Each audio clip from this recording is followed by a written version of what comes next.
하나님의 입장 차이를 보여주는 말씀이라고 할 수 있습니다. 먼저 하나님이 이스라엘 백성들에게 율법을 주신 상황을 생각해 보아야 할 것입니다. 하나님은 애굽에 300년간 살던 이스라엘 백성들을 광야로 데리고 나오셨습니다. 그리고 훈련시키기 시작하셨습니다. 이들에게 당연했던 게 뭘까요? 애굽 사람들의 생각과 애굽 사람들의 삶의 방식이었습니다. 그것들을 버리게 하기 위해서는 광야라는 아무것도 없는 텅 빈 공간이 필수적이었습니다. 여기서 40년이란 시간, 아무것도 없이 하나님만 바라보고 하나님만 의지하고 하나님의 법대로만 살게 하는 그 40년이 필수적이었죠. 아니나 다를까 애국과는 다른 환경에 처한 이스라엘 백성들이 감사하기는커녕 여기저기서 불만이 터져 나오기 시작했습니다. 그리고 황금 송아지를 만들어서 이것이 하나님이다 라고 우기기까지 했습니다. 애굽에서 300년이라는 시간 동안 살던 이들을 하나님의 백성으로 살게 하기 위해서는 알아서 잘하겠지, 하나님이 이렇게 사랑해 주니까, 하나님의 뜻이 이런 거니까 너희들이 알아서 잘해주겠지 라는 것이 통하지 않았습니다. 이들을 하나님의 백성으로 살게 하기 위해서는 정말 아이들한테 가르쳐 주는 것처럼 하나하나 세세하게 알려줄 필요가 있었습니다. 그 결과 애굽에 살다가 출애굽한 출애굽 1세대들은 불순종으로 가나안에 들어가지 못했지만 자녀들은 세세하게 하나님의 말씀을 배우고 여호수아와 함께 하나님의 말씀에 순종해서 여리고 성을 무너뜨리고 가나안 땅을 정복하는 하나님의 백성이 되었습니다. 바로 이것이 이스라엘 백성들에게 율법이 주어진 이유였습니다. 율법은 이스라엘 백성들에게 이제 세대에서 자녀에게 가르치라고 그렇게 명하셨잖아요. 세대에서 세대를 거치면서 계속해서 그들이 하나님의 백성으로 살 수 있도록 도와주었어요. 율법을 통해 하나님이 무엇을 원하는지, 어떻게 사는 사람이 하나님의 백성인지 배우고 또 그렇게 살았습니다. 그런데 재미있는 사실은 인간은 규칙에 집중하다 보면 규칙을 이용하려고 한다는 거죠. 저는 고등학교 때 등교 시간이 7시 40분까지였어요. 이 규칙이 생긴 이유는 7시 40분에 영교시가 시작하니까 늦어도 7시 40분까지는 와서 그 전에 수업 시간에 자리에 앉아서 수업을 준비하고 공부를 하라는 거였어요. 그러니까 아침 자율학습을 하기 위해서 7시 40분 전에 오라고, 그 늦어도 7시 40분까지 오라고 정해 놓은 건데, 그리고 학생들이 실제로는 5분 전까지는 와야 앉아서 책가방도 정리하고 수업 이렇게 EBS도 보면서 이렇게 집중할 수 있는 건데, 이 학생들은, 우리의 머리 좋은 학생들은 최대한 7시 40분이라는 시간을 이용해서 등교하려고 했습니다. 7시 39분, 7시 38분 아니면 40분까지 어떻게든. 이 학생들이 생각해보면 되게 피곤하잖아요. 저희 때 보면 학원들이 보통 12시에 끝나요. 1시에 끝나기도 하고. 그러니까 집에 가서 잠깐 1시, 2시에 누웠다가 한 4시간, 5시간 잤다 학교 또 6시 한 반쯤 일어나서 씻는 운동, 마는 운동 하고 버스 타고, 저는 학교가 버스 타고 30분 걸렸거든요. 그렇게 가야 되니까 피곤한 거는 맞았습니다. 그러니까 이 학생들이 머리가 너무 좋아서 그날 교문에 나오는 학생 지도 선생님의 성향을 파악해서 오늘은 과학부장 선생님이야, 그럼 7시 42분까지 가능해, 이래갖고 아이들하고 내일은 41분까지 오자, 막 이렇게까지 봐주는 선생님은 그렇게 최대한 늦게 가려고 했습니다. 자, 이게 많은 학생들이 어떻게든, 물론 피곤하긴 하지만 많은 학생들이 7시 40분까지 왜 와야 되는지는, 그래 내가 공부하려면 이왕 학교에서 공부시키는 거니까 35분까지 와서 미리 준비해서 딱 책가방 풀어놓고 수업 듣고 공부해야지 라고 하는 학생은 거의 없었고, 우리 학교 7시 40분까지 와야 돼, 막 이러면서 어떻게든 그 시간을 최대한 이용해서 늦게 오려고 하는 그런 모습들이 기억이 났습니다. 저도 물론 그 시간에 맞춰서 갔죠, 최대한 늦게. 자, 이렇듯 우리가 살아가는 세상에는 규칙이 있습니다. 그리고 이 규칙 모두에는 어떤 이유가 있기 때문에 규칙이 하나하나 만들어진 거예요. 규칙을 정할 때는 이유 없이 사람이 규칙을 정하진 않았죠. 그런데 규칙을 지키는 우리는 그 규칙이 생긴 이유와 의미를 정확하게, 왜 이 규칙이 생겼지 고민하고, 그럼 내가 왜 이 규칙을 지켜야 되지 이해하려고 하기보다는 그냥 지켜야 돼 라고 하니까 그냥 지키는 경우들이 많습니다. 그런데 문제는 이 규칙이라는 것은 대부분 인간의 절제력을 요구하는 것이고 인내심을 요구하는 것이기 때문에 이 규칙이 있으면 걸리지 않을 정도만 지키는 경우들이 너무나 많다는 거죠. 이렇게 보면 이것이 바로 규칙이라는 것의 특징이기도 합니다. 자, 인간이 살아가는 세상에서 인간을 절제시킬 규칙이 꼭 필요합니다. 그렇기 때문에 규칙이 있는데 인간은 그 규칙을 지키기 위해서 정말 인간의 인내심, 그 걸리지 않을 정도만 서로 그렇게 지키며, 또 때로는 그 인간의 인내심 때문에 요만큼만 지키면 세상에 문제가 되기 때문에 규칙이 엄해지기도 합니다. 이게 인간이 살아가는 규칙의 모습이라고 할 수 있습니다. 재미있는 사실은 오늘 예수님께 질문을 하는 바리새인들조차도 하나님의 말씀을 가장 잘 지킨다는 그 바리새인들조차도 율법이라는 규칙을 이렇게 이해했다는 거죠. 하나님께 혼나지 않을 선까지만 규칙을 지키면 된다고 생각하고 있었습니다. 마치 하나님을 엄격한 재판관처럼 생각해서 여기까지는 혼나지 않고 죄가 아닌 거예요. 근데 이 선을 넘어서면 혼나게 될 것이라는 그런 규칙의 재판관처럼 하나님을 이해했다는 거죠. 그래서 바리새인들은 이혼에 대해서 예수님께 이렇게 질문을 합니다. 예수님께 시험을 하기 위해 이렇게 질문을 하죠. 4절 함께 읽어보겠습니다. 이혼에 대해서 이렇게 질문을 합니다. 예, 함께 읽어보겠습니다. 시작. 이르되 모세는 이혼 증서를 써주어 버리기를 허락하였나이다. 예, 예수님께 이혼에 대해서 질문을 하면서 자신들은 이렇게 이혼을 이해하고 있다고 말을 하죠. 모세는 이혼 증서 써주어 버리기를 허락했으니까 이거 가능한 거 아닙니까? 라고 물어보는 거예요. 자, 율법을 아주 잘 지키는 바리새인들조차 이혼이라는 규칙이 정해진 이유와 목적을 전혀 이해하지 못하고 있었습니다. 그저 모세가 이혼해도 된다고 했으니까 이 바리새인들한테는 규칙을 지키냐 지키지 못하느냐가 되게 중요한 거였어요. 그리고 바리새인들 자신들은 규칙을 가장 잘 지키는 사람이 되는 것이 중요했습니다. 그러니까 이들에게는 모세가 이혼해도 된다고 했으니까 남녀 간에는 어쨌든 이혼이 가능한 것이었습니다. 예수님은 바리새인들에게 이렇게 대답을 하십니다. 우리 5절 읽어보겠습니다. 시작. 예수께서 그들에게 이르시되 너희 마음이 완악함으로 말미암아 이 명령을 기록하였거니와. 예수님은 인간의 마음이 완악함으로 모세가 이렇게 대답했다고 설명을 하고 있습니다. 자, 이 말이 무엇이냐면 우리가 사는 인간 세상은 무조건 안 된다고 규정해 놓을 수 없는 세상입니다. 우리가 사는 세상에서 정말 기가 막히고 코가 막힌 일들이 일어나기 때문에 세상에 사실은 영화보다 우리가 사는 현실이 더 지독하다는 그런 말이 있기 때문에 어떤 일이 일어날 수 알 수 없기 때문에 그냥 무 자르듯이 딱 잘라서 이혼은 안 돼! 라고 말할 수 없는 세상이기 때문에 그렇게 정해놨다는 것입니다. 아까 등교 시간에 대해서 제가 그냥 가볍게 말씀드리기 위해서 등교 시간 예를 드렸는데 모든 학생은 무조건 7시 40분까지 와야 돼! 라고만 정해 놓는다면 어떤 학생은 갑자기 오는데 배가 너무 아파서 못 오는 학생이 있을 수 있어요.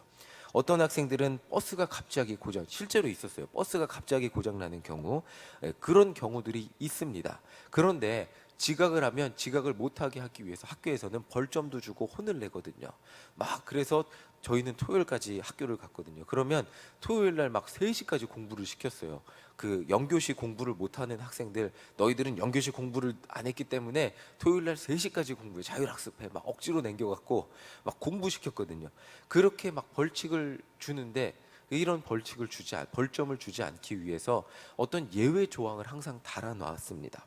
자, 인간 세상은 규칙을 딱 정해놓고 무자르듯이 딱 자르면 그 예외의 경우들이 언제나 생기기 때문에 이혼이라는 어쩔 수 없는 경우에 탈출구를 만들어 놓은 거예요. 정말 어쩔 수 없는 상황에 이혼할 수밖에 없는 상황이 생길 수도 있는 거예요. 인간 세상에 그런 경우에 이혼할 수 있다고도 말해 놓은 게 모세의 율법인데 인간은 이혼이라는 규칙이 눈에 보이는 거예요.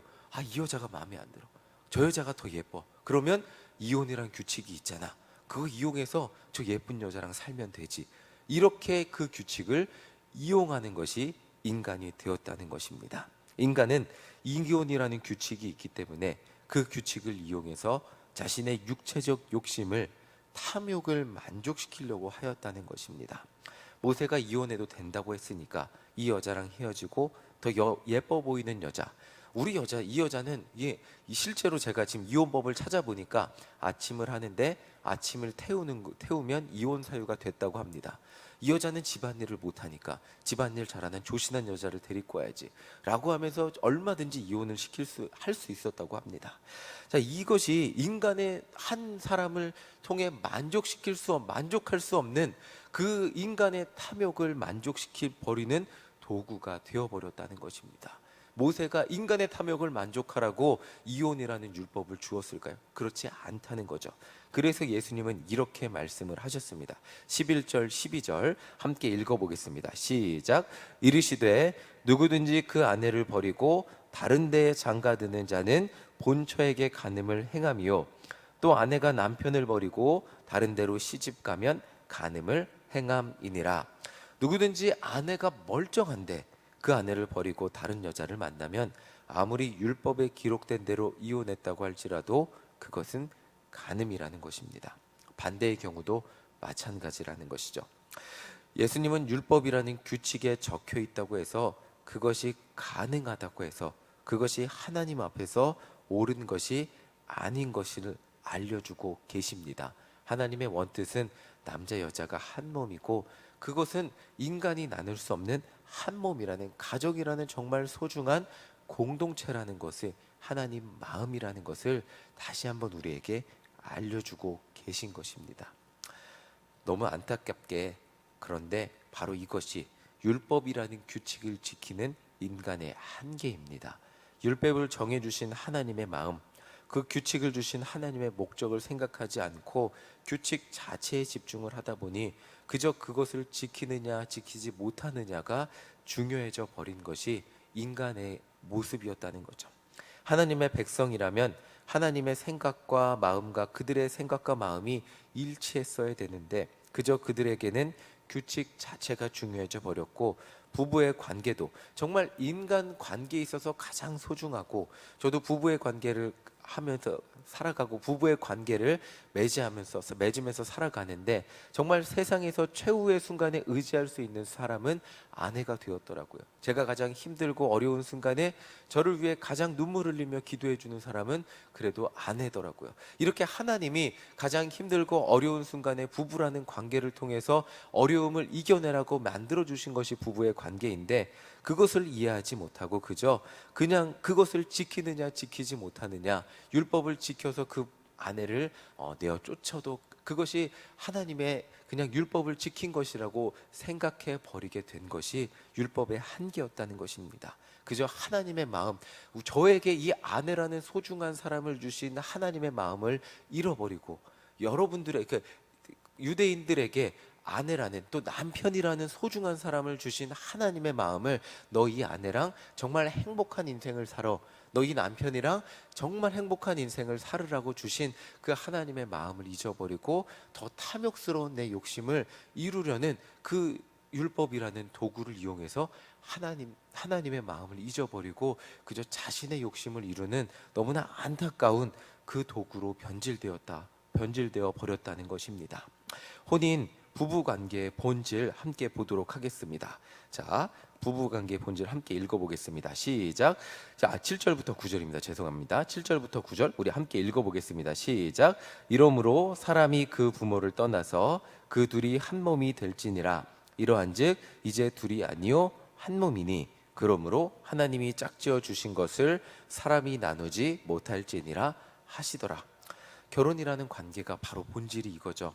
부부라는 관계는 둘이 사랑해서 만난 것 같아도 결국 하나님이 한 사람이 인생을 가장 행복하게 사는데 필요한 사람, 그리고 한 사람이 인생을 가장 어렵고 힘든 순간에 의지해서 일어날 수 있도록 도와주는 그런 가장 최후의 순간에, 그리고 가장 기초적인 관계를 주신 그 관계가 바로 부부라는 소중한 관계라는 것입니다. 그래서 내가 마음에 들지 않는다고 때로는 어떻게 부부가 항상 마음에 들겠습니까? 부모와 자식 간에도 마음이 안 드는 순간이 있는데 부부 관계가 어떻게 항상 마음에 들겠습니까? 그럼에도 불구하고 나눌 수 없다는 것입니다. 그런데 그 당시에는 남자들이 아침밥을 태운다는 말도 안 되는 핑계로 여자를 내보낼 수 있었다는 것입니다. 결국 중요한 것은 법이 아닌, 규칙이 아닌, 율법이 아닌 그 법을 지키는 사람들이라고 할 수 있습니다. 아무리 법을 세세하게 정해 놓아도 사람들은 정말 머리가 좋기 때문에 최대한 그 법을 이용해서 자신들의 욕심을 이룰 방법들을 찾아내고 마는 것이 인간의 모습입니다. 제가 하루는 이관희 장로님께 장로님, 법이 왜 이렇게 애매해요? 라고 물어보니까 장로님이 허허 웃으면서 법이 모든 것을 규정할 수는 없어요, 목사님. 이렇게 말을 하더라고요. 우리는 뉴스를 보면 정말 법을 피해 교묘하게 자신의 이익을 취하는 사람들이 있는 것을 보게 됩니다. 그런데 기사 마지막에 보면 이렇게 말을 해요. 관련 법규는 처벌 규정이 없어서 법 개정이 시급하다는 말을 종종 듣게 됩니다. 자, 아무리 법을 잘 정해 놓아도 사람의 머리는 너무 좋아서 그 법을 피해서 자신의 이익을 취할 방법을 찾아내는 것이 법을 지키는 인간의 모습입니다. 그렇기 때문에 오늘 우리에게 중요한 것은 어떤 규칙을 완벽하게 지키는 것이 아닌 하나님의 마음을 가지고 살아가는 것, 하나님의 사랑의 마음을 가지고 왜 우리에게 이런 규칙이 있고 왜 우리에게 이런 삶의 방법들을 가지고 살아가게 하셨는지 이해하는 것입니다. 어린 시절 부모님이 서운할 때가 많았습니다. 무서웠고 왜 혼내는지. 어제도 저도 지아를 혼냈거든요. 그 참 눈물을 뚝뚝 흘리더라고요. 그러면서 아빠가 너 혼내는 게 싫지 그랬더니 싫대요. 안 사랑하는 것 같대요. 자꾸. 그래갖고 아니라고. 지아 그냥 내버려 두면 너 자꾸 잘못할 거잖아. 아빠는 너가 잘못하지 않는 걸 바래라고 이야기를 했는데 그래도 지아는 저랑 관계가 좀 또 멀어졌어요. 어제 잘 때는 저한테 오지도 않더라고요. 저도 그랬을 때가 많습니다. 그러면서 최대한 부모님한테 혼나지 않을 정도만 규칙을 지켰던 동생이랑 야 엄마 아빠 이러면 혼낼 거니까 여기까지만 하자라고 했던 기억들이 납니다. 그런데 부모가 되어 보니까 부모님이 주셨던 규칙들이 엄마 아빠가 왜 그랬구나 라는 것이 이해가 되는 순간들이 있어요. 그리고 정말 이렇게 이해만 되는 것이 아니라 그 규칙을 정해준 부모님의 마음이 이해가 되고 규칙 속에 있던 부모님의 사랑이 이해가 되는 순간이 있을 때 그래서 부모님이 나한테 이런 규칙을 줬구나 라고 그 규칙 때문에 부모님의 사랑이 느껴지는 순간들이 있습니다. 저를 사랑하지 않으면 그냥 남이라면 이런 규칙을 주지 않았고 굳이 혼내지 않았겠죠. 중요한 것은 하나님의 마음이고 우리에게 주신 하나님의 자녀의 삶이라는 무거운 것 같은 의무 가운데 숨어있는 하나님의 사랑이라는 것입니다.